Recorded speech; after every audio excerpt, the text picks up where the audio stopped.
Good morning, good afternoon, good evening, ladies and gentlemen. Thank you very much for joining us on. I can see Chella here. Chella Kimite, good evening. Brian, how are you? Richard Magoma, how are you? And happy belated birthday.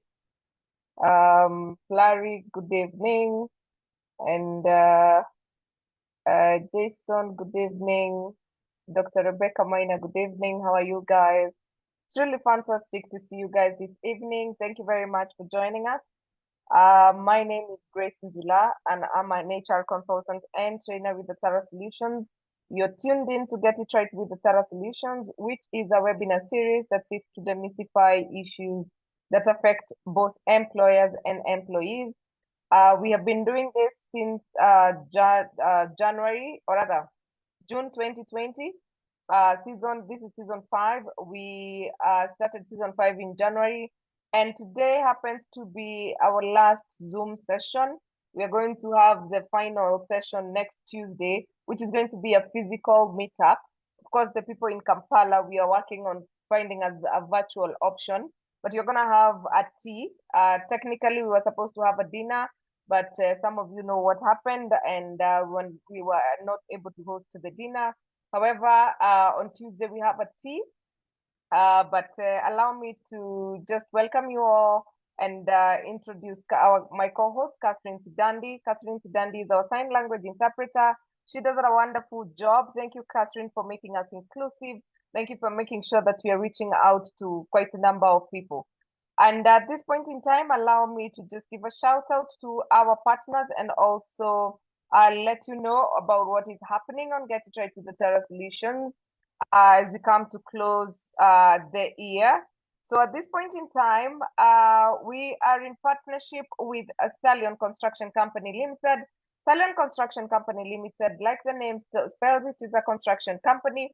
If you're looking for people to renovate your houses, subdivide your offices, or just build a whole house, then Stallion Construction would be your people. We have Pathway Solution Services. Pathway Solution Services is a HR and training company. They have trainings on their LMS. LMS is Learning Management System. You can get quite a lot of sessions there. And Frank Wambari has been part and parcel of Get It Right with the Tara Solutions. And we appreciate your partnership, Pathway Solutions. We have Vanessa Training Institute. Vanessa Training Institute is a carpentry school. If you wish to learn how to work with wood, if you're looking forward to becoming, to do your DIY project, then Vanessa Training Institute would be your people. Please join us for the January intake. We are having an intake ongoing, and I think the first class is on 15th of January. Do not be left out. We have Wicklin. Wicklin is a carpet cleaning and sofa cleaning company. If you're looking, do not sit with a dirty carpet at home, even though it is raining every day. They will pick up your carpet and they're able to deliver in this season within 72 hours. In the sunny days, they actually deliver within 48 hours. So do not have to sit with a dirty carpet because you're not too sure how long it will take for carpet to dry up. We have Suluhu Mediation Center. If you're looking to become a certified mediator, they actually have a class starting up next week. And then another one on the last week from 19th to 23rd. If you have wanted to do something with yourself in terms of personal development, then you need to join Suluhu Mediation Center. It is not too late so that you can become a certified professional mediator. We have Profiles International. Profiles International are the people, and they normally, their tagline is mold culture. They have several programs. The first one is Geno Certified Emotional Intelligence Coach. If you wish to become a Geno Certified Emotional Intelligence Coach, then you want to speak to Profiles International. If you want to learn how to build your teams, build trust, they have programs that can support you in bringing cohesion and increasing your happiness index.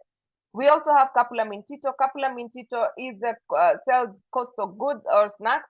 If you're looking for Mabuyu, if you're looking for Simos gel, if you're looking for cashew nuts, among other things, then Capula Mintito would be your people. Please check them out on Instagram and Facebook. And then you have El Samea. El Samea, if you're looking to take a holiday, vacation, solocation, whatever vacation that you wish to take, then El Samea should be top on your list. They are at the front lake of Lake Naivasha. It is such a serene place. You can go there. They have a museum. Even if you're doing a day trip, you can just go have lunch, go through the museum, let them give you the story of Elsa, and I'm sure you will come back rejuvenated. And then, of course, we have Steadfast Quality Solutions. Steadfast Quality Solutions is a PR and HR consulting firm located in Kampala, Uganda. If you're looking for support from Kampala, Uganda, then you ought to reach out to Steadfast Quality Solutions. Of course, it's headed by our partner, Herbert Zake. Herbert, thank you very much for your partnership. And it was amazing to meet you 2 weeks ago. You are an awesome, awesome person. I am honored, and please say hello to the family. You guys are wonderful, wonderful people. And of course, this is the event of the year. Let's have tea next Tuesday at All Saints Cathedral. We will be there to end the year. We're having a beautiful, beautiful conversation. It is such a time in our lives that we are being forced to get out of comfort zones. We are being forced to think out of the box. We're being forced by circumstances to just do things differently, innovate. And that is the conversation that we're going to have next Tuesday. And for this, we're just going to be at 1,500. We're going to have an awesome, awesome time. These are the panelists that we're going to have. We have a chief guest or a keynote address. We will be sharing with you the flyer at that point. But our panelist will be Moffat Kago. Moffat Kago is the CEO of Kenya Association of Counseling Psychologists. We have Vicky Karuga, who is the Managing Director at Profiles International. And we have Fred Waso, who is the Group CEO at Octagon Group Financial Services. For those in Kenya, you know that we have the not NHIF, the other one that was introduced. And Fred happens to know a bit more about it because he is in that sector. So come and listen and get to understand what is going on to that end. And of course, we have Vicky, who does emotional intelligence, and she also helps us create teams that win. So when you come for this conversation, you're going to be taught on how to support your team in thinking out of the box. And of course, we have a psychologist who is bringing the mental health angle, so that then as we push ourselves, as we try to live through our potential, then we are also taking care of our mental health. And then we have a guest, our keynote address, which will be delivered by David Tagawa, who is the HR director at Equity Group. So we have an activity pack Tuesday, so please do not be left out. And then, of course, if you wish to partner with us, we have packages for you. We have a package which is silver, where you get the advantages on your screen, which is going for 15,000 bob. We have platinum, which is for 30,000. And we also have gold, which is 45,000. On the gold, you will actually get to speak or teach next year as we launch season 6. And then you will also have 5 minutes to pitch at the event next week. And of course, for platinum, you will get mentions on Get It Right, but you also get a minute to pitch. So please join us. Let's join hands and let's end the year in a fun and in a strong, strong way. So tonight we are looking at men's mental health, and this is a subject that's very, very close to my heart. And after we sent out this flyer, the number of people who said, "My God, Grace, we should have known," or "I know somebody who's done this, I know somebody who's suffering this," and it saddens me that all this is happening at this point in time. And we figured let's just try and save a life, and let's just get to understand how this happens, and how we can support our brothers, our sisters, of our fathers, our grandfathers, all the male in our lives. So at this point in time, allow me to welcome Mr. Macharia Njoroge, who is an advocate for the rights of the psychosocial disability. He's an advocate, but more so he's a practicing counseling psychologist, and he's here with us to demystify for us suicide. Welcome, Mr. Njoroge. You are on mute, Sharia. Okay, thank you very much, Grace, for the invitation to speak on the subject matter.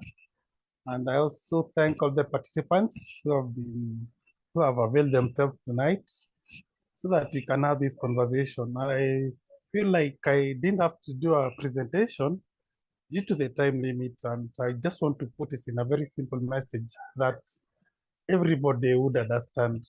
As you heard from the introduction, my name is Macharia Njoroge. I am a counseling psychologist, and I had an organization by the name Championing for Inclusive Communities in Kenya. It is an organization of persons with sexual disabilities, which is not a very common term because people are mostly uh, aware of mental health conditions, schizophrenia, bipolar. Then when you approach this from a disability angle, you find that it is about the society, the barriers, the stigma, the stereotypes, beliefs, religion, culture, everything that lead towards people living in the conditions isolated from the rest of the community. And going directly to the issue of suicide, I would like to give it a background because first, in a highly medicalized society, uh, suicide is perceived either as a sort of mental distress that leads to the suicide. So the individual is put on the spotlight. But then if you look at the sociological explanations of suicide, we have some 4 types of suicide, basically. One of them is egoistic suicide, whereby a person may feel not competent enough or does not get the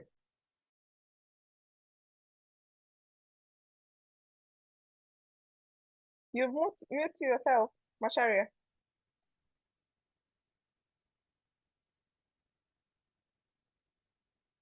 Macharia, you're on mute. There you go. Hi, am I clear? Yes, now you are. Can you hear me? You are on mute. Yes, we can. Okay. Hi, Grace, am I audible? Yes, you are. Please proceed. Can you hear me? Yes, I can hear you. Can you hear me? Yes, I can. Please proceed. Okay. So I was talking about egoistic suicide, whereby somebody feels I am not getting the proper recognition despite the efforts. And because some people have a personality that I have to get it by all means. If I don't, then I'd rather die. I cannot admit defeat.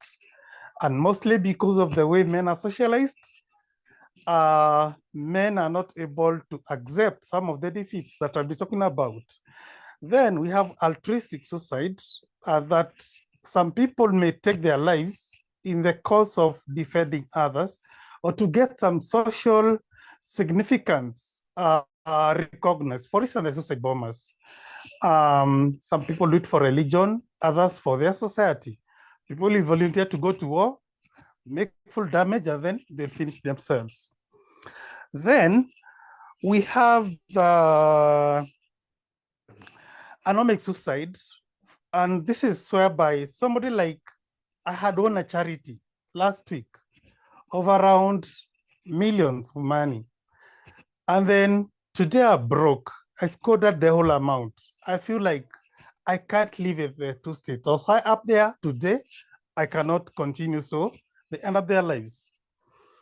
And then there is the fatalistic type of suicide, whereby the society is over-regularized. For instance, if you don't get, say, a male child, you're not a man enough. If you don't bring for the child, you're not supposed to be married in our clan. You're ostracized. You're left aside. So you feel like this is too much for me because I don't fit in this particular society. Or for instance, you belong to the lowest cadre in the community. You try your best. You can never rise. You can never get recognition. So you decide to just end it there.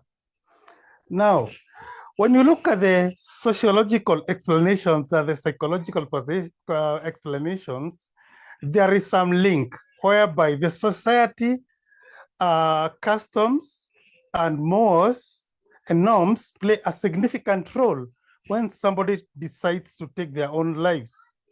For instance, men in our society, men were socialized to man up, like today's slogan, so that they could defend the women and children, leave them at home, provide security, then go to war to grab wealth through either livestock and also grab more women and children, bring back to the community to make a stronger community.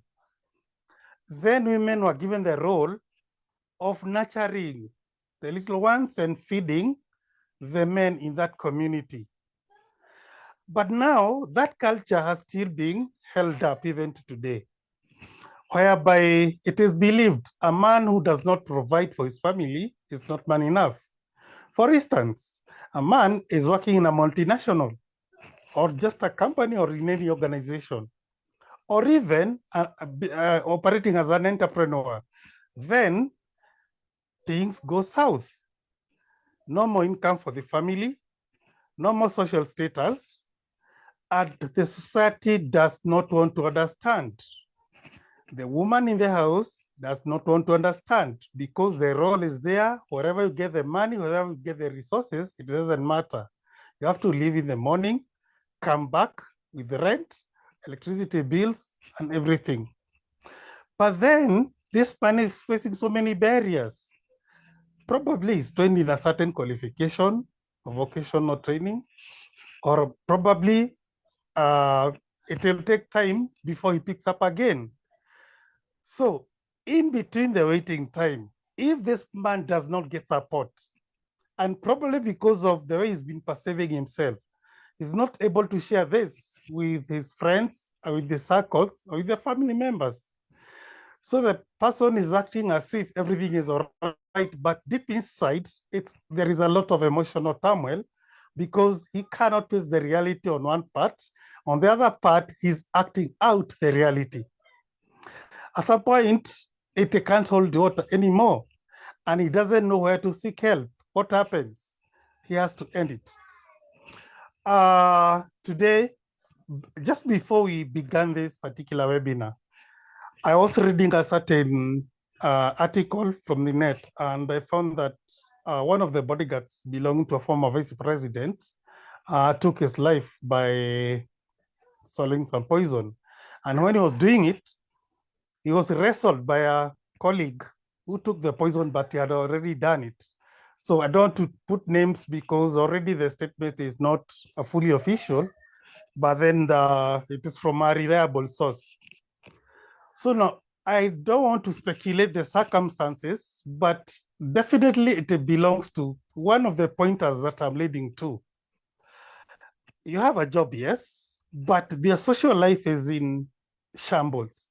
For instance, an African man cannot perceive a cheating wife because he'll be seen like a failure by fellow men. He cannot share with the fellow men. And what are we going to do about this? What are the solutions? He just sees betrayal, and he feels like in order of aiding the other person, spend my life in jail, I'd rather remove myself from the scene and edit from my end so that I never want to hear about this, never to see it, and I want to discuss it with the public. Yet there are channels of mediation, there are channels of seeking help, and there's so many options in the community, in the circles whereby one can seek help. We have psychologists, we have social workers, we have community leaders, we have teachers, we have people with lived experiences who can be incorporating into helping and talking about it. And then even the government itself should make, though there have been campaigns run by the Minister of Health, but there should be more awareness on the suicidal ideations and the circumstances that surround suicide. And then there is also that need to address barriers that cause people to get such. Because if services are available, if like hotlines are available, where people can speak out their mind, and then some of the very tight rules within the society to be a bit flexible, such that people can talk freely on what they are feeling without receiving judgment. I know it is going to be a process, but the fact remains that the society is changing very, very fast. The competition has really increased, and the men here now are a bit scared, because even I think there was the girl child campaign really took roots, and people did not realize the other counter effect that it was causing. For instance, if you stand on a road, see the number of vehicles passing, the nice new cars, you find so many ladies driving the cars. Before, it was a man has bought a car for that lady, but today they are doing it themselves. You go to offices, you go to many careers, ladies are doing it perfectly. Now it comes to the time to seek relationships with the ladies, and then you find that most men are locked out, because previously they could manipulate the cause using the resources. But today you have to negotiate on some reality that uh, that you cannot get some leverage on just via the economic means, that is, or the weight of your pocket. And men, as I said there before, are not conditioned to accept rejection. So if a man has invested emotionally with a woman 3, 4, 5 years, then he's always scared, never mention anything, that when he is ready to disclose the news, he's told, no, it's a bit late, I thought you're just good friends. He cannot hold that. He feels like, no, I cannot live without it anymore. The additions are sometimes very sudden and sometimes repeated. And it is always very, very good to notice that if a person is keep on talking about it, probably there are chances that this person at one time may do it. So to build strong communities, I think everybody needs to play a role to be supportive and not to condemn any person who tries to die via suicide. I think there's some legal efforts to change the laws and the way suicide is perceived. Though in some countries, suicide is legal, there is a process known as euthanasia, and I think it's mostly in the Scandinavian countries where people feel they want to finish their lives enough just to get visas to those countries. But then there is a question of, from the moral philosophers, whether is it indeed right to take a gift that you never brought into this world. Probably I can pause there and respond to maybe 1 or 2 questions because of the time constraints. All right, Macharia, that is quite insight. I have been learning a lot about mental health, but I did not know that there are types of suicide. So that's quite interesting. And but is there something like compassionate fatigue? Is there something that people who take care of sick people get, that they end up killing themselves? Thank you very much, Grace. Compassionate fatigue is actually a number one, I don't want to call it killer, but you see the pressure in the workplace. You have to deliver deadlines, reports, lateness, is the interdictions, letters to show cause. I mean, HR people, give people a break. You don't know what has happened to people in the background. And here, you're always putting the person on the spot. Between the time the person leaves workplace and the time that person is coming back to the workplace, so much has happened in the social circles. And the person could be drained emotionally. And the person is not even ready to work. But due to structures that person has to work. And that's why I was talking about removing barriers. For instance, in the workplace, can somebody just give a phone call and request you, can I just please extend my sleep for another 2 hours? I'd rather leave the workplace late, but I will finish the piece in good time. If you can allow that and see the quality of the work and the person, and supersede the structures and the status quo, I think people can work in more flexible environments more than the structures themselves. The other one, is it right for people to have these intimate relationships in the workplace? That is the second destroyer in our community, because the perception is more than one gent is eyeing that girl. And the girl has decided it is so and so. That generates conflicts within the organization, but in a very hidden manner. But the people are coming to realize it. A lot of destruction has been done because of the emotional drain. So I think, Grace, you need to have a convening for the HR personnel, and let's have a discussion about this.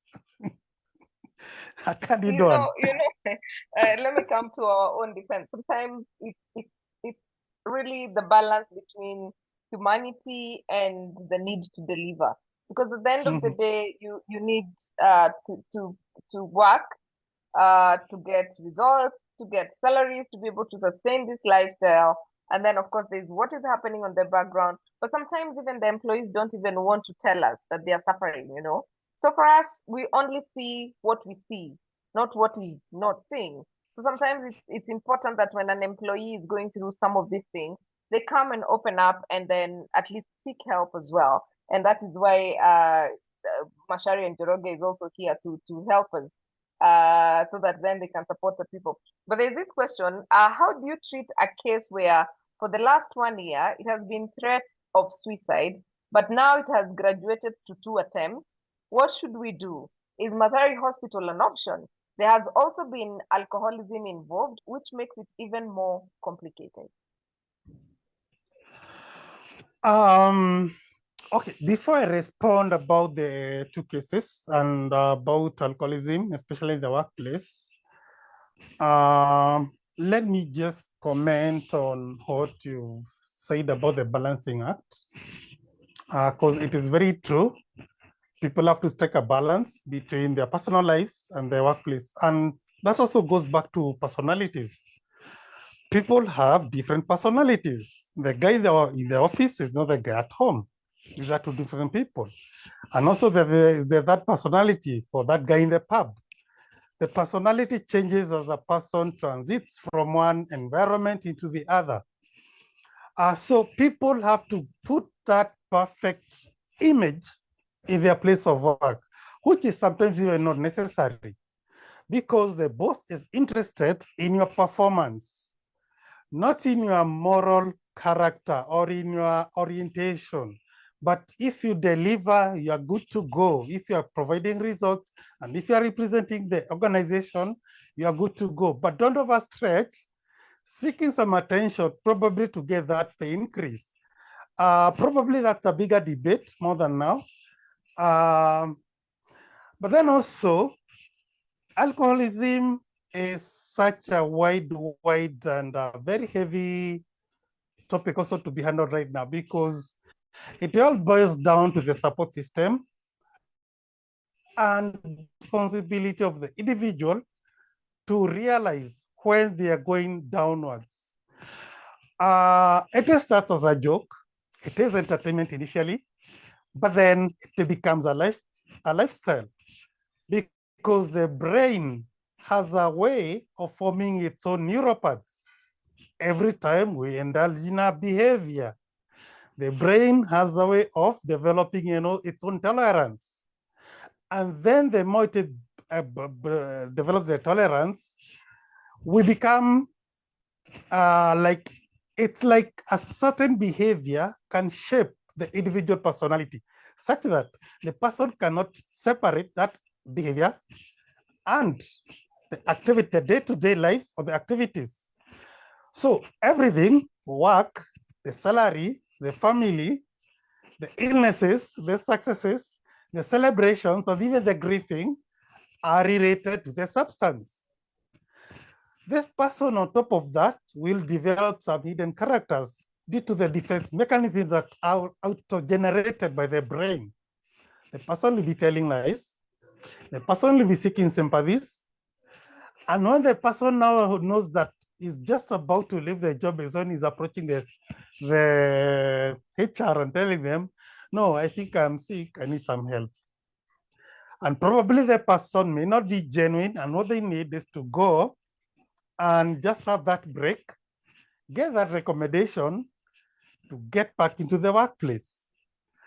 But for a genuine person, you're going to notice that the person is going to maintain the newly developed character of staying off the drink, because it actually becomes now an illness or a condition with the brain that is not reversible. The moment the person goes into drinking, they go back to where they left. So what needs to be done first is to establish the support system the person that needs, and also to try and use the most close people the person is relying on. I've seen circumstances whereby someone who has that habit of drinking is always being ridiculed by the colleagues, always being the subject of discussion, because Edmund ikifika, jamaa naambia mtupatie hiyo job yake next week, mtamuona ile sato ingine. People even know when the guy is not going to have any resources with him. This person feels, yes, I'm in the place, but this person at the same time is out of the place, because culturally you're on your own. Probably you are two of you or three. The other guy was fired. Now this has a warning. It even becomes harder. At home, things are bad. Back where you come from, in the rural areas, in your folks' place, things are bad. You're not connecting with anyone.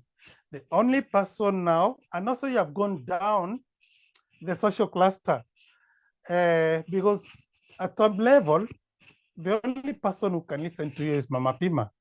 Where atakupea deni, na anajua every month you are very trusted, na utalipa.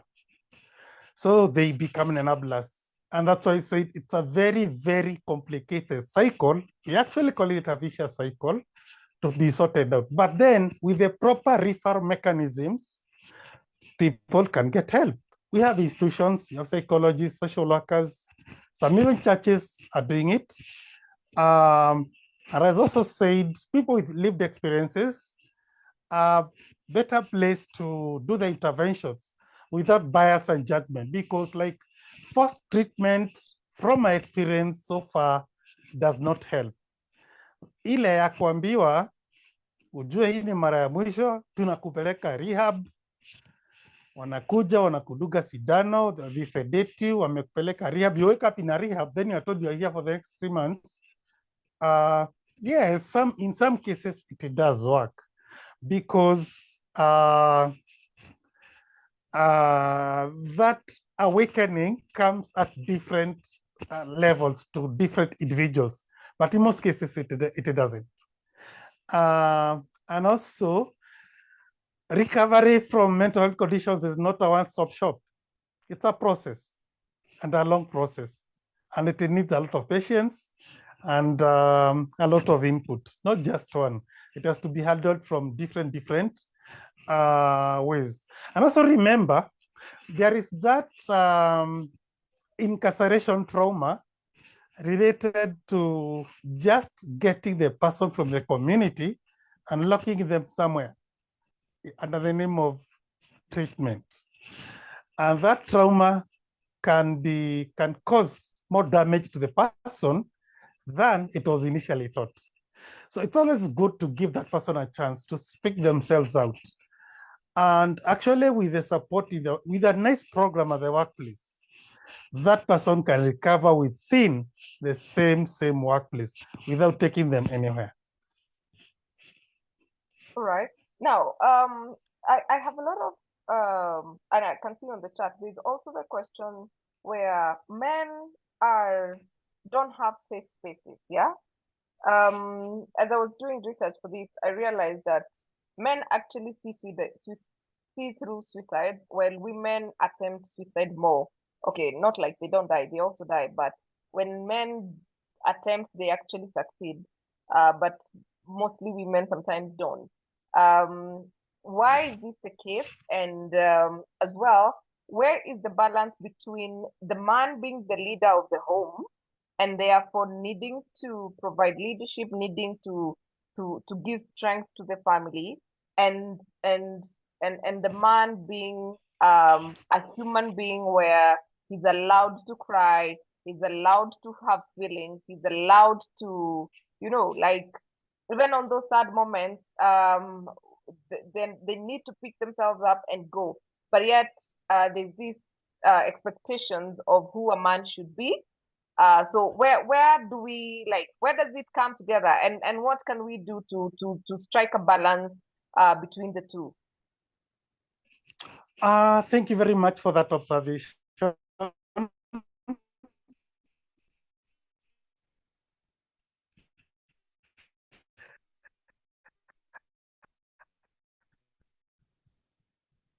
Njoroge, we have lost you. When it comes to energy, You're back. Can you hear me? Yes, now you're back. You Okay, had thank buffered. Yeah. Okay, thank you. Mm. As I said, emotional trauma is such a burden, and the social construct of unleashing that burden for women is rather automatic.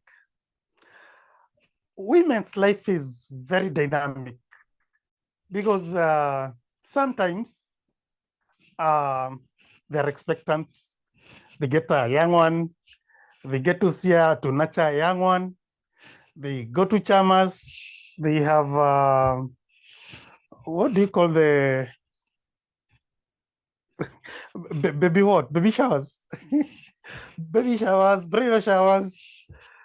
Women create platform to unleash the negative energies. And the girl talk is very intense and sweet. And they discuss men in those platforms, and they discuss everything into detail. Men don't. Men don't discuss their women.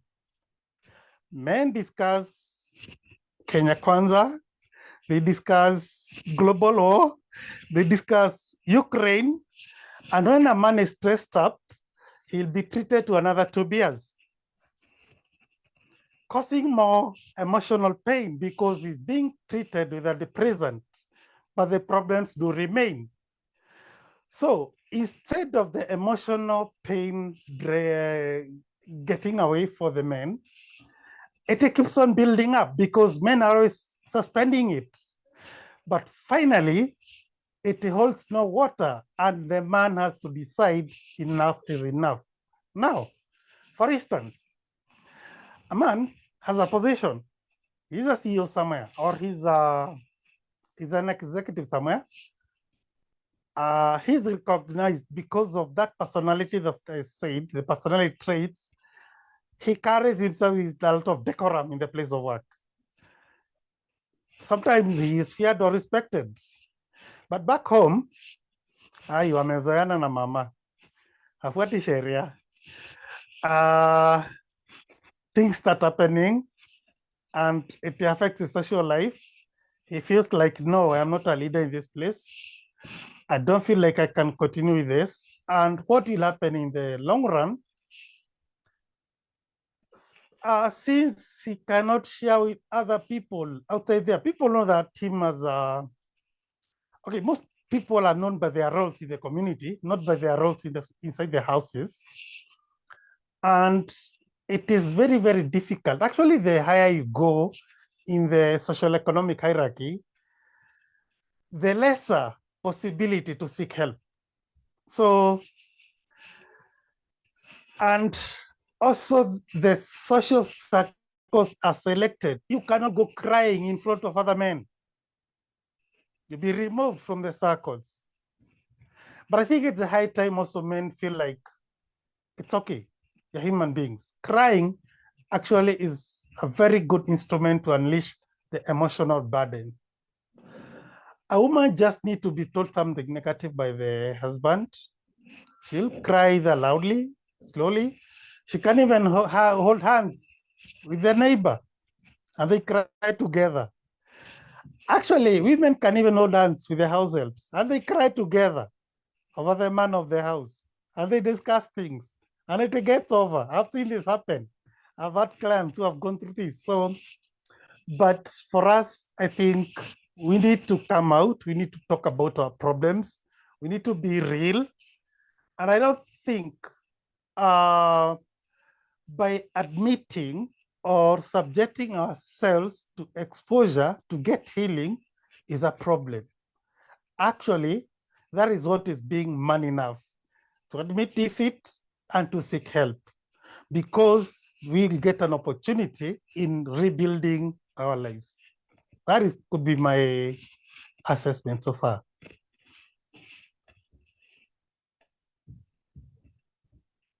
All right. That is quite interesting, and I agree.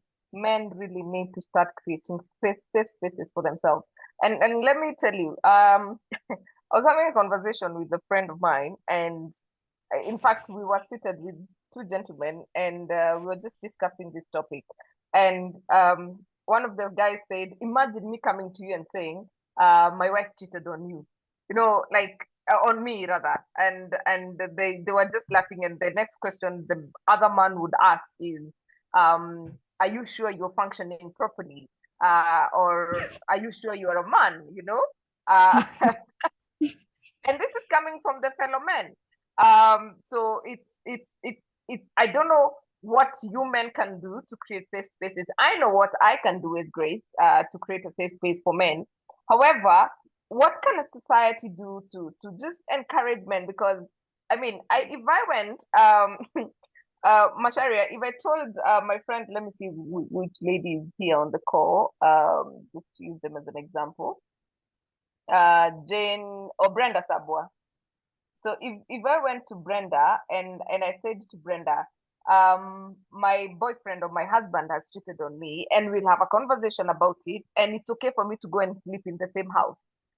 But when it's a man, on the other hand, if Njoroge tells Richard here that his wife cheated, and he still goes and lives with that wife, the judgment that will come, even from that friend himself, is going to be bad. So, what can we do as a society, Macharia, to make sure that we as human beings have create a safe space? Because I mean, if a woman can forgive the husband and the husband is willing to forgive the wife, why can't we just let them?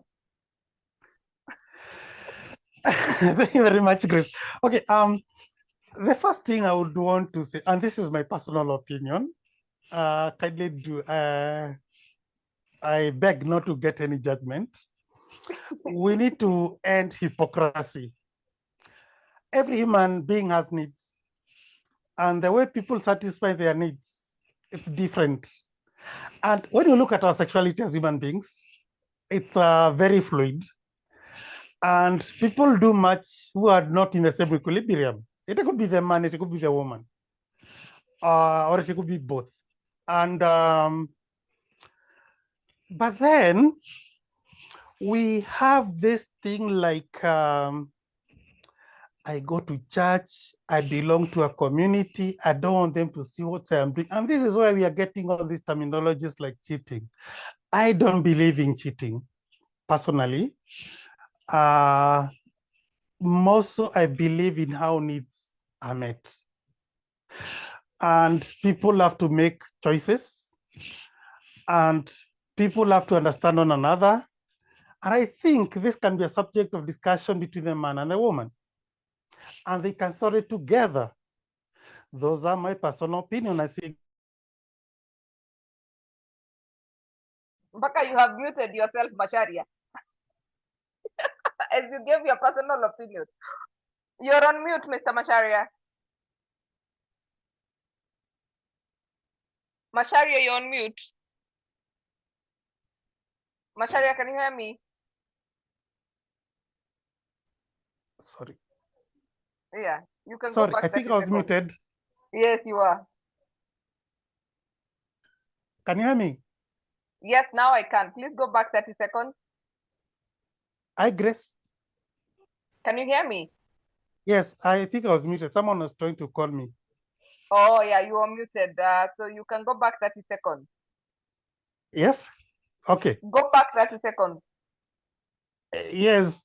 Why I said I don't want to be judged, eh? There is this religious affiliation that gives us another personality on Sunday. And it also affects our social interactions. But in our deep private lives, it's quite different. And therefore, it is the high time the society, not even society, individuals should think who we are and define ourselves as according to who we are and not according to the masses, because so much has been introduced to us, things that we didn't know, things that have conditioned our brains to live in a certain channel that is not realistic. To some people, the needs have to be met, whether inside the house, either in the office or anywhere. To some other people, they are conservatives. They're just satisfied with whatever they do in their bedrooms. So they should boil down to the couples and not necessarily anything from outside interference. And I leave people and individuals to think about that, and they can come up their own conclusions and not really depend on mine. Thank you. All right, Macharia, I hear you, I hear you. But there's an important question here. What is the role of a father in the boy's early stages of life?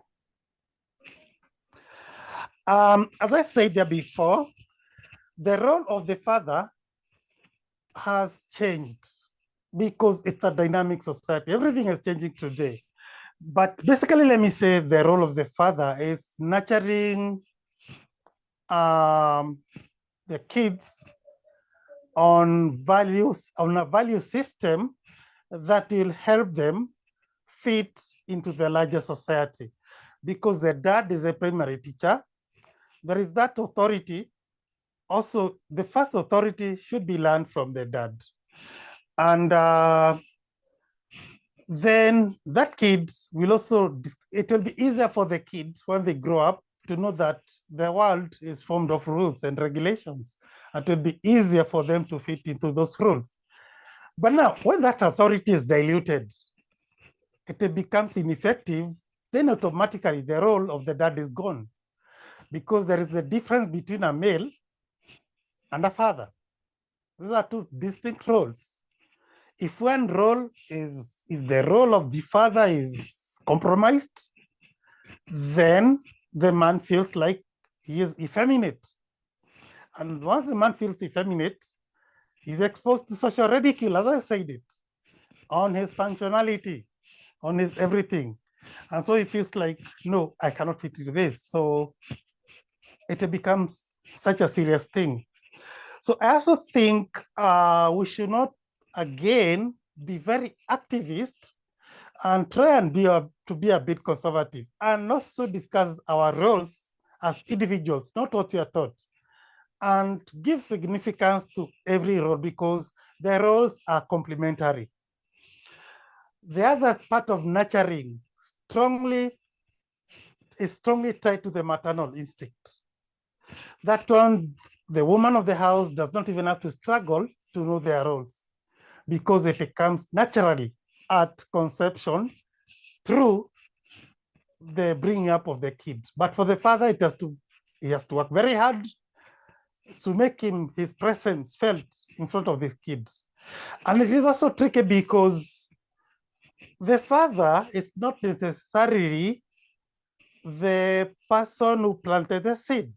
It can be any other male who comes in that particular life. And he can perfectly fit into that role, despite being not the biological father to the kid. And this is something that we all need to embrace and remove the biases. And once the person make a cardinal decision let us move forward and raise the kids together. Okay. All right. So I guess it is important that we try, if it's single parenting, then we need to find a balance and find the other figures somewhere and not get married obvio. I like what No. Flavia said. I did not say that, Grace. Okay. Yes. Who said that a single lady cannot play the role of the father? The role of the father, these are just roles assigned by the community. A woman can perfectly fit into that role. Single mothers have perfectly brought out some very strong sons and ladies to serve in our community. So it's just a belief system that I don't know. And the opposite, yeah. Yes. So Flavia is saying our culture looks at men as the strong gender, but I think it is still fine for men to speak up when they have issues, not to keep them in their hearts for fear of being seen as weak. Madangani says, I was in a forum and we're told religiosity is abating mental health sickness and suicide after prayers fail. What is your view on religiosity and mental health and suicide?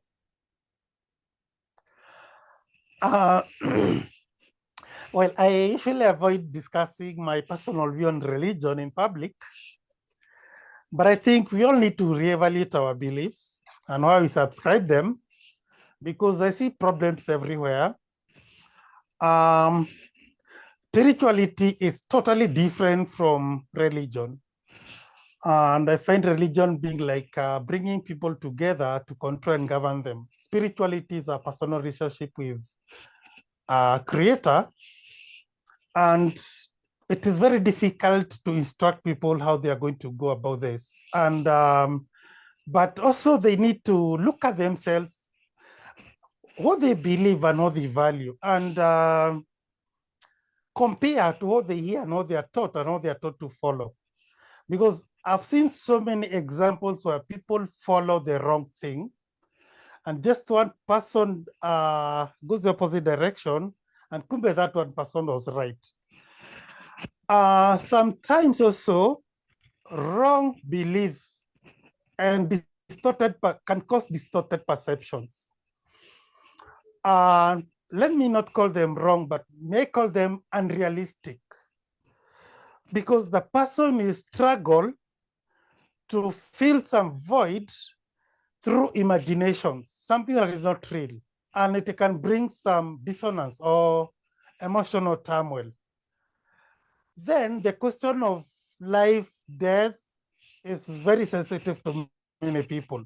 And I don't want to go to that direction, not to shake people's faith, but I would just advise people to raise their self-awareness or self-consciousness to discover better who they are and not just follow rules and regulations blindly. Maturity actually is making decisions that one is sure after examining them, not just after being threatened, and also not be subject to fear that you cannot independently discuss a topic. You cannot independently discuss something that affects you simply because you're going to bed a rule somewhere that somebody who is comfortably sleeping or entertaining themselves directed you to do. You're struggling, you cannot get yourself out, then that is a slave. And even Jesus Christ, the main purpose was to eliminate that slavery from mankind to be independent people who make sound decisions for ourselves. Mm, I hear you, Macharia. Now, there's a question on Facebook, and I also saw that question the same here. Where do you classify suicide as a result of mental illness? And then there's somebody on Facebook who has asked,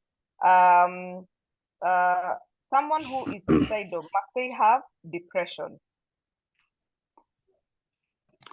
Yes, the connection. Okay, we spoke so much about the society and sociology. Now let me give some link between mental health and suicide. From my 10 plus years in the mental health field, I've discovered that there is a genetic predisposition to people taking their own lives, especially when you see it like a pattern of one or two people from the same family taking their own lives.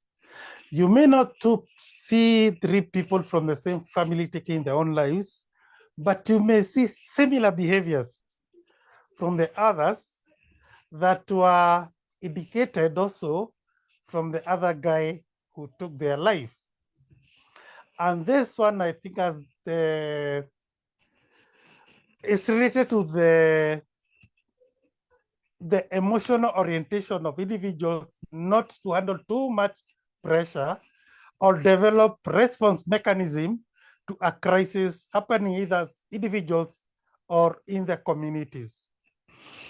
And there is also the sensitive issue that some psychotropics or psychiatric medications, they have a contra effect of having suicidal ideations. I have seen people taking medication, but then after some time, they feel like they cannot hold it any longer and they end their lives. Depression is actually the #1 killer or #1 contributing factor to taking life by suicide, because the depressive state is a very bad state whereby people don't find themselves anymore. They get isolated, they break loose from the societal fabric, and they find no meaning in life anymore, especially during the depressive phase.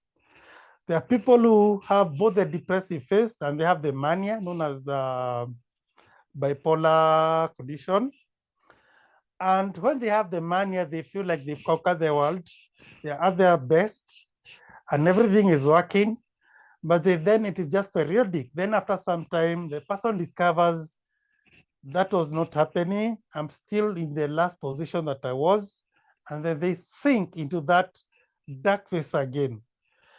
But then something can be done, because self-awareness is actually the #1 treatment. And people can be helped to get into this level whereby they are self-aware of the frequencies or the occurrences of these episodes, and they are able to take the right steps to seek help before it happens.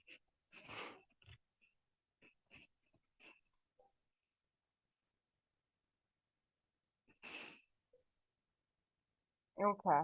So technically we need to seek help before the loss of lives.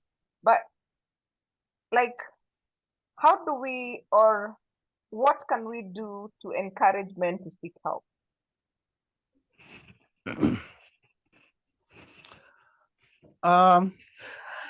That's a very good question, because it's something that I've also been thinking about. Because maybe next year, somewhere along next year, I want to start now empowering the boy child. Having gone to some schools, and then now I find that boys sit at the back, and it is the girls who sit at the front and respond to questions. I've done it a few times, and now it is becoming a concern to me, because it's totally different from when I was in the lower primary schools, where girls would not even raise their hands. Today, it's direct opposite. And the ripple effect can be felt even in the places of work. I'm very sure you come across this. And what needs to be done? Let's encourage our boys. Let's encourage our men. Let's have more events. Let's have more football. Let's have volleyball. Let's have marathon. Let men speak in church. Let's have more men in mosque and in churches. Let men speak. Let our voices be heard. Let's have our own chamas.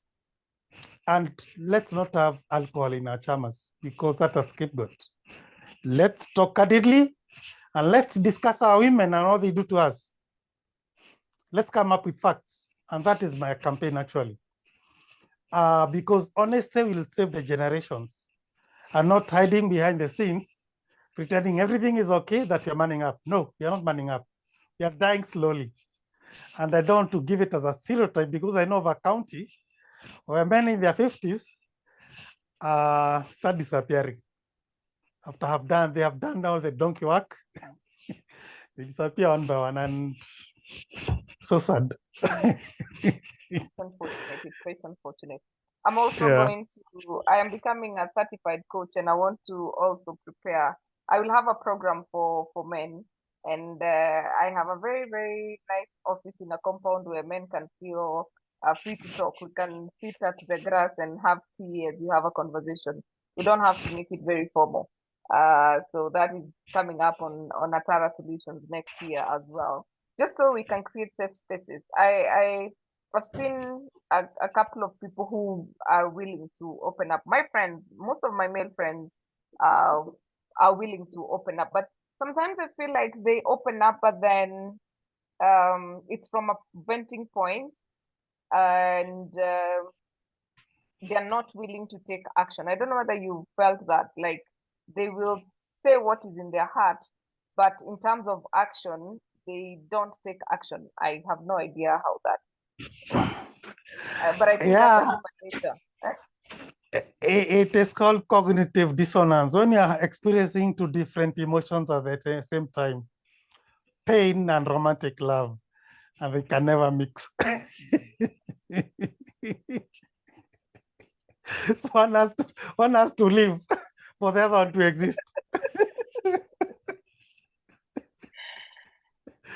Yeah, they cannot coexist. So when they coexist, trouble will happen. So I think in next year, we normally have a conversation around Valentine's on relationships. And I think next year we're just going to talk about something around even accepting that your husband will have female friends and your wife can have male friends. Because probably that is the safe space, of course with boundaries, but I don't know. I don't know whether that can be advocated for. And I don't know how that sounds emotionally to both men and women, because I've had situations where platonic relationships are not appreciated when it comes to marriage or boyfriend girlfriend situations. I don't know what your thoughts are, Macharia. It all depends on individual perceptions. Definitely, thieves don't want to see a threat. They know what they do and what they don't want to be done against them. But I'm also thinking, let the women give men that free hand to have their girls. If themselves they cannot meet all the expectations. Because again, here we are just hiding a reality. Majority of the men you see, they have these girls, and on the other hand, these women also, they know how to do their thing. Actually, there is a third dimension today. I don't know, men to men, girl to girl. I don't know, switching from one state to the other. All these dynamics, it's happening in a society, but we still want to put that face that it's not happening. And I think the moment we build an open society, which people do not advocate for, is when people will be able to talk about it. I've seen in some cultures whereby things are done open. Me, where I come from, I've never seen a fight or a dangerous act by people crossing the territories. I think I come from a very amiable society whereby people understand one another in a very cordial way. Yeah.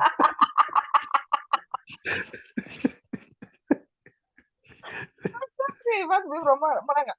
Anyway, so I like the comment by Andrew. And Andrew, it's really good to see you. How are you?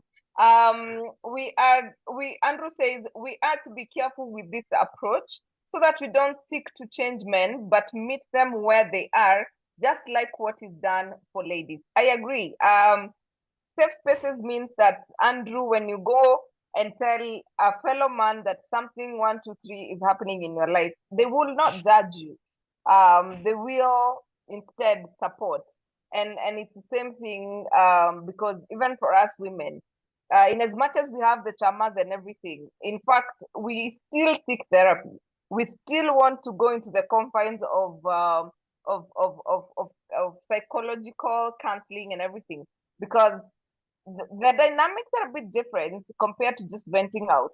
Of course, we are talking about allowing safe spaces to vent away, but again, we also need to seek healing. We need to seek solutions, not just to vent for the sake of venting. I think that would be my call to action tonight. That we create safe spaces not just to vent, but also to seek healing, to seek solutions, to seek action points, because even if I vent and I go back to that house, I will have, yes, shared and have the problem solved, but I will still be hurting. Let's also seek heal our emotional trauma at this point in time. Now, as we finish, Macharia, we're coming to you on the parting shot, but allow me to also take this opportunity to invite you to our tea party next Tuesday from 5 p.m. at All Saints Cathedral. We are going to be there. We're having a wonderful conversation. We have a keynote address. We have three panels or a panel discussion, and we're going to have a very rich conversation. And this is just going to be for only 1,500 shillings. And Jacinta, where are you with the link for that, so that we can get to also invite everyone who is on the call with for the tea party. Now, Njoroge, what is your call, or rather, what is your parting shot? And as you say that, allow me to also check whether we have any other comments from Facebook. Yeah, so what is your parting shot on this conversation tonight? Actually, the parting shot is what you've just called. It's based on ego and trying to feed into the ego. Healing is a process, a genuine and well-nurtured process that will take time. Trauma doesn't go away in a snap, as in a moment. Venting is good for that particular time. It gives the brain, or it prepares the brain for a candid conversation. Men out there, kindly seek help. Safe spaces is the way to go. Where can I speak? Who are my friends?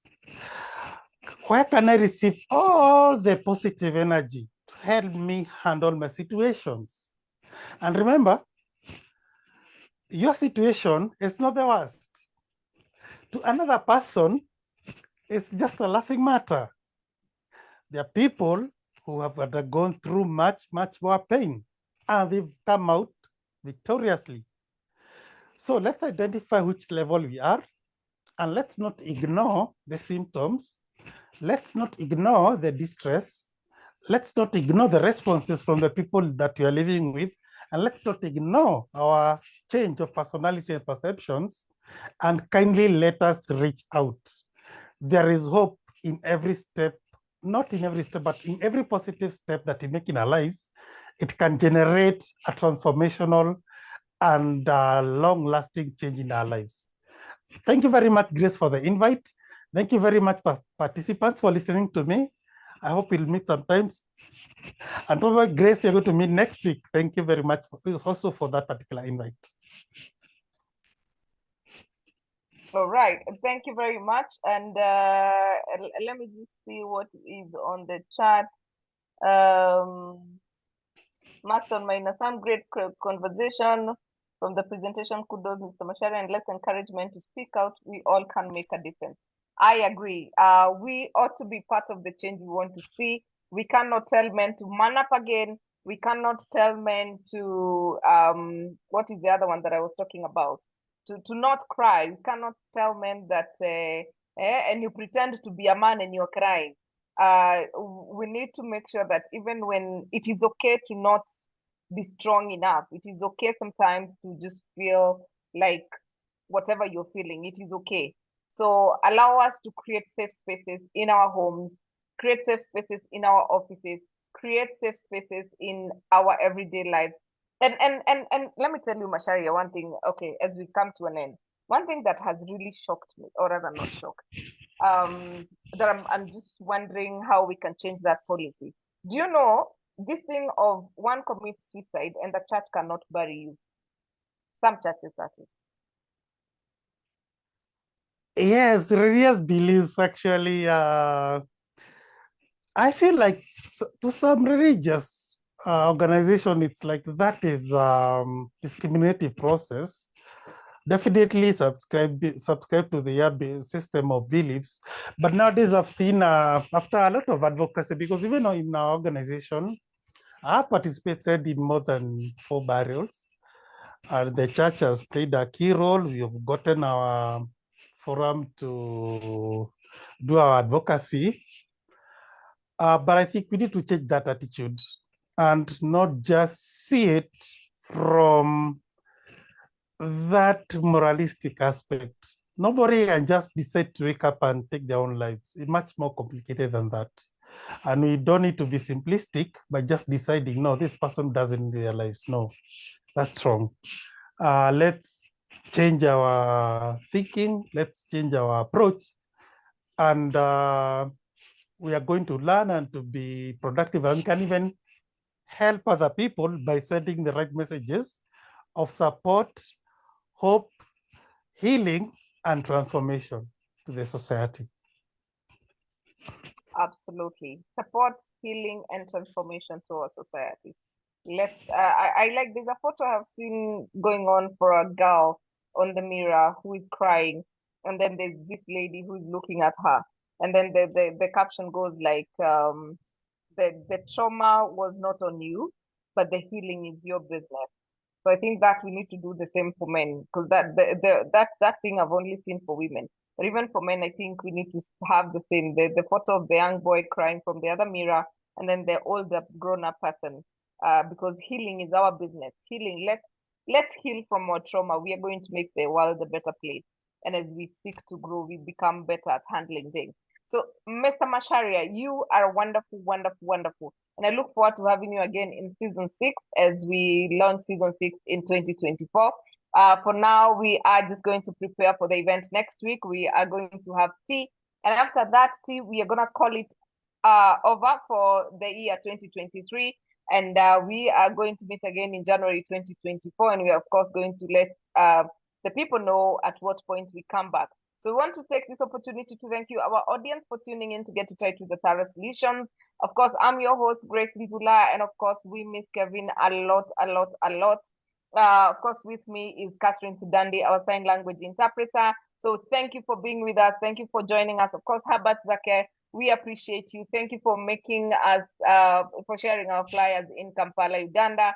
Of course, thank you, Andrew, for representing as well. We really, really appreciate you. Please let's go and make the world a better place. If you're around Kenya or next week on Tuesday, we shall be at the All Saints Cathedral. We are having tea. Where is the other one now? Okay, I think I've shared the one that I did not intend to share. We are having tea on, my God, where did it go now? I don't know where my presentation has disappeared to. Oh dear. All right. Stop share. Right. So you guys are welcome to be with us as we try and have some tea on Tuesday. Is it Tuesday? Yes, Tuesday next week at the All Saints Cathedral. That is where we're going to be as we say we have a conversation around how best to just tackle what do we call it? Beyond comfort zones. Okay, my machine is misbehaving. We're in trouble now. All right, not a problem, not to worry. So we want to thank you guys for just joining us. Thank you for being with us. Thank you for being part of Get It Right to the Tara Solutions. Of course, we appreciate your support last month, and we hope that you're going to come back stronger, bigger, and better. So thank you to our partners. Thank you for 2023. You have really been of support to us. I don't know what is going on with this machine of mine. I was trying to share with you. So why can't it play? Okay, just 1 second. All right, so I've discovered something new. Right, so we have tea next Tuesday. Our theme is Comfort Zone, Think Beyond. We have a keynote address, and then we have a panel discussion, which is we have Mr. Moffat, who is from the CEO of Kenya Psychologist Counseling Psychologist Association. We have Vicky Karuga, who is the lady behind emotional intelligence in Kenya, psychometric assessment, and creating teams. And then we have Fred Wasso, who is from the financial services, who will actually be answering questions on the new NHIF act that is supposed to be going for public participation. So this conversation is just going to be rich. Make sure that you join us. It's only for 1,500, and the link is on your on the chat. Now at this point in time, allow me to welcome you to also join our WhatsApp group, Get It Right to the Tara Solutions. Please follow us on Instagram, Get It Right to the, or rather, at Tara Solutions. Follow us on Facebook, or rather, like our Facebook page at Tara Solutions. And at this point in time, Brian Musisi, it's good to see you. I had the privilege of being in Kampala 2 weekends ago. 2 weekends ago. No, last week, but one. I attended their HR reveal, the award ceremony. It was such an amazing time. And I got the privilege of hanging out with Brian Musisi, Andrew, and also Herbert Zakir, among other friends in Kampala. So thank you guys for being there. And you guys are awesome. For our people in Kenya, thank you very much for keeping it Get It Right to the Tara Solutions. And to everyone else, thank you for a wonderful job and for making your Tuesdays with the Tara Solutions. Brian Musisi Milka Wow says hello. And Apo kwa chat. He says hello. So thank you very much, guys. And see you next time. If we don't meet again, have a Merry Christmas, Happy Holidays, and Happy New Year. We are going to be reaching out to you for feedback. Let us know what you want to hear in 2024, and we shall look forward to having you. Other than that, thank you, Catherine Sidandi, and thank you, everyone else. Have yourselves a lovely, lovely, lovely night. Of course, the team at the Tara Solutions, we appreciate you. Thank you for putting this together. And of course, our partners, we really appreciate you. Asanteni sana. And to you, our audience, we cannot do this without you. So we are really, really grateful. Asanteni sana.